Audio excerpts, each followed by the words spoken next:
रोखठोक, बेधडक आणि नेमक्या घडामोडींचा अचूक वेध घेणारं एकमेव विजनरी बातमीपत्र विन टीव्ही मराठी.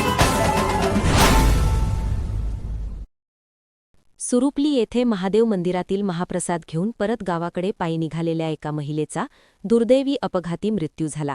सुवर्णा बाळासो पाटील वय 56 राहणार सुरुपली तालुका कागल यांना पाठीमागून भरधाव येणाऱ्या टाटा मॅजिक वाहनाने जोराची धडक दिल्याने त्यांचा जागीच मृत्यू झाला. ही घटना सोमवारी घडली.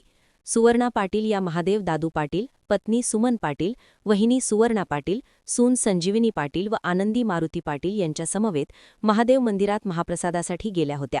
महाप्रसाद घेतल्यानंतर सर्वजण मुरगुड निपाणी मार्गाच्या डाव्या बाजूने पायी चालत सुरुपली गावाकडे परतत असताना मागून आलेल्या वाहनाने त्यांना धडक दिली. अपघातानंतर परिसरात हळहळ व्यक्त होत असून घटनेची नोंद मुरगुड पोलीस स्टेशन येथे करण्यात आली आहे. पुढील तपास सुरू आहे. विन टीव्ही मराठीसाठी मुरगुडहून सर्जेलाव भाट. विन टीव्ही मराठी न्यूज चॅनलला लाईक करा, शेअर करा आणि सबस्क्राईब करा.